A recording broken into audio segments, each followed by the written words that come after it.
You've probably noticed, universities are hiring part-time faculty at a record pace. But how do you make sure you're getting quality and consistency when your teaching staff is literally all over the globe?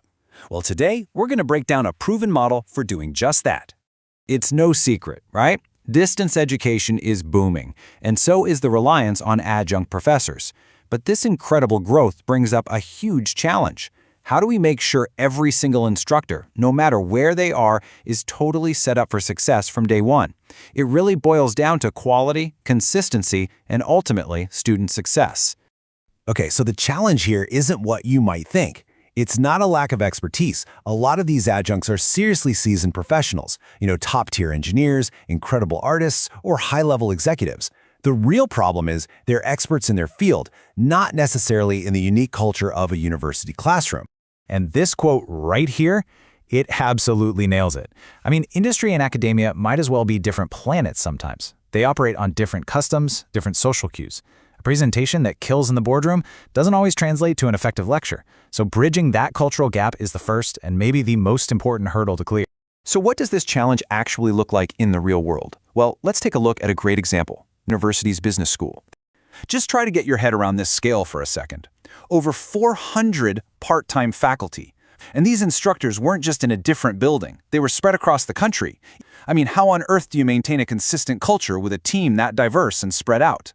You see, their original system was pretty informal. One-on-one relationships, that kind of thing. They needed a new system, something standardized and scalable, and they needed it like yesterday. And what they came up with was this really comprehensive 5-step immersion model. It was designed from the ground up to formally orient and train every new faculty member, creating a consistent, high-quality experience right from the get-go. Now, the real genius of this model is that it's not some one-and-done workshop. You can see it right here. It's a continuous cycle. The goal isn't just to train someone once, but to constantly develop and support them throughout their entire time teaching at the university. So, how does it work? Well, it all kicks off with hiring the right talent, of course. Then you orient them to the university's specific culture and expectations. Next, you model best practices so they can see what excellence actually looks like. You follow that with direct mentoring for really personalized support, and only then do they actually start teaching, which, you guessed it, kicks off a whole new cycle of evaluation and improvement. Okay, so let's zoom in on one of these steps, mentorship, to see how it actually works. We're not talking about just a casual chat over coffee here. This is a structured quality control check.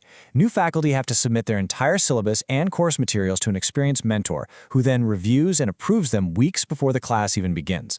Think about that. This one simple step ensures everything is aligned before a single student ever walks into the classroom. All right, but you can have the best model in the world, and it'll fail if nobody buys into it, right?